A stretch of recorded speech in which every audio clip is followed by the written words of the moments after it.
Salam alaikum ma soeur, Salam. comment vous allez? Ça va. Marhaba bik, chez Ruqya France. Donc, vous avez pris rendez-vous hier, c'était hier et aujourd'hui. J'aimerais bien savoir, yani, quand vous êtes arrivé à Paris, déjà avant votre premier rendez-vous chez Ruqya France, qu'est-ce qu'il vous a arrivé? Dès que je suis arrivée à la gare du Nord à Paris, j'attendais et il y a un couple ils m'ont demandé, ils me sentaient perdue et c'était un homme d'affaires avec sa femme je cherchais l'adresse d'Adam, ils m'ont amené en taxi jusqu'à chez lui et aujourd'hui j'ai rendez-vous avec eux à 14 heures pour un travail et ça va faire des années que j'ai pas travaillé. Mais la semaine avant de venir voir chez Adam, c'était catastrophique. Vous avez été éprouvé. Ma voiture en panne, jamais j'ai eu ma voiture en panne. Euh, Catastrophique, hein.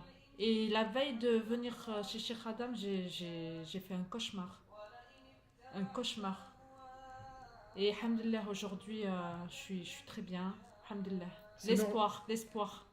L'espoir, c'est Cheikh Adam. À Barakallahu tout le fik. monde. Normalement, quand les gens ils prennent rendez-vous, avant les rendez-vous, les shayatins ils les attaquent parce qu'ils savent que leur fin, alhamdulillah, chez Ruqya France, chez nous, bifadlillah, la majorité, beaucoup de monde, ça leur arrive parce que les gens ils ont décidé de faire face et de enlever cette sorcellerie et leur djinn. Donc, les djinns, ils vont faire leurs dernières attaques. Mais après ça, alhamdoulilah, les ouvertures, c'est normal. Euh, et ce que j'ai aimé bien, c'est que à votre arrivée, ce couple, c'était l'homme d'affaires, il vous a proposé de travailler Et j'ai rendez-vous aujourd'hui à 14 heures avec avec lui. lui, même à Paris, malgré que vous venez de loin.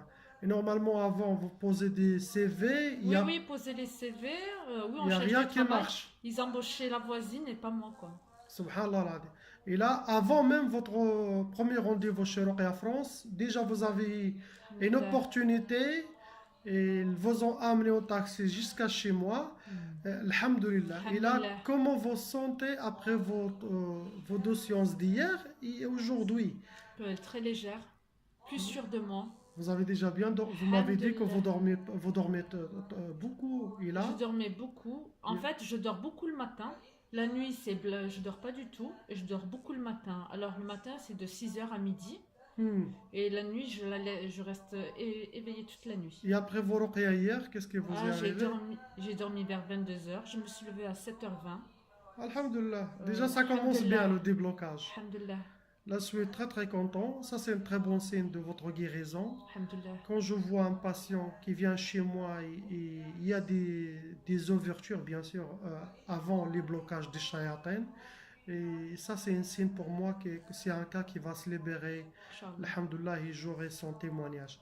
Est-ce que vous voulez dire un conseil aux gens qui vivent le même cas que vous? Ben, faut pas désespérer, faut venir. Même s'il y a des murs, cassez-les ces murs et venez le voir. Cassez les murs et venez. Parce que, ma soeur, il y a beaucoup de monde qui sont touchés par la sorcellerie et les djinns et qui ne savent pas et qui disent non, peut-être j'ai pas de chance, peut-être ça. Et les années passent, Oui, c'est ça. ils ratent toutes les opportunités. Ils se rendent compte après 10 ans, après même 15 ans, ils commencent Ça, à c'est le bien. chercher et trouver que la ruqya pour les libérer bifadlillah, de tous leurs blocages. Mhm. Et là, ils regardent qu'ils étaient victimes de sorcellerie ou des djinns de Tchaba'a, de la sorcellerie transmise par leur famille. Et ils me viennent nous voir. Donc, marhaba bik akhti, je suis très Shukran. très content de vous recevoir au centre de Shukran. Ruqya France au 19e Paris. Et qu'Allah il nous libère et il libère tous ceux qui nous entendent et nous ouvrir les portes. Amin. في الدنيا والآخرة. Amin. بارك الله فيك. Merci pour votre témoignage.